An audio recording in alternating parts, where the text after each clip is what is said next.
Here's the podcast script. The New York Times is reporting that Trump cut $1 billion mining deal and his sons stand to profit. Here's what we know.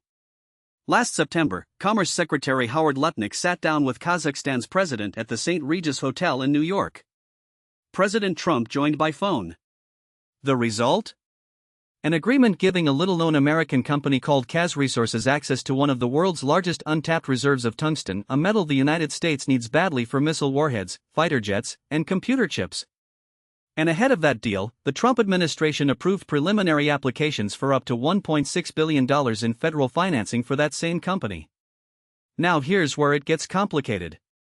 Within weeks of those negotiations at the St. Regis, investors connected to a firm called Dominari Securities, which is housed at Trump Tower and partly owned by Donald Trump Jr. and Eric Trump, took a 20% stake in a corporate entity tied to the Kazakhstan project.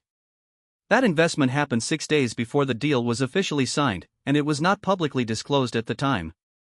On the other side of the table, Cantor Fitzgerald, the investment company controlled by Lutnick's family and overseen by his sons Brandon and Kyle, helped one of the lead investors on the Kazakh deal raise $210 million in new capital for a related entity. Fundraising rounds like that typically generate millions of dollars in fees for Cantor. And this isn't an isolated case. The Times found that one or both families have financial ties to at least 14 companies actively working with the federal government on critical mining deals. The total amount of federal funding the Trump administration has provided or is considering providing to those companies exceeds $8.9 billion. The White House pushed back, with a spokesman saying, quote, "The only special interest guiding the Trump administration's decision-making is the best interest of the American people."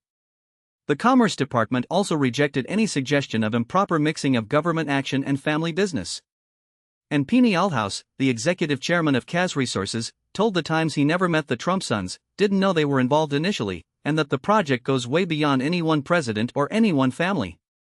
But Democratic Representative Maxine Dexter of Oregon, the top Democrat on the House panel that investigates wrongdoing in the mining industry, called deals like this a warning sign, saying Congress needs to make sure taxpayer dollars are being used in the public's interest, not to benefit those tied to the administration. The Times frames this as part of a broader pattern that began shortly after Trump returned to office, when the Trump and Lutnick sons were involved in billions of dollars of cryptocurrency deals as their fathers shaped crypto policy, a pattern that is now extending to the new global race for critical minerals. This story is worth watching closely, because at its core it raises a simple question that doesn't yet have a simple answer. Where does American national interest end and family financial interest begin?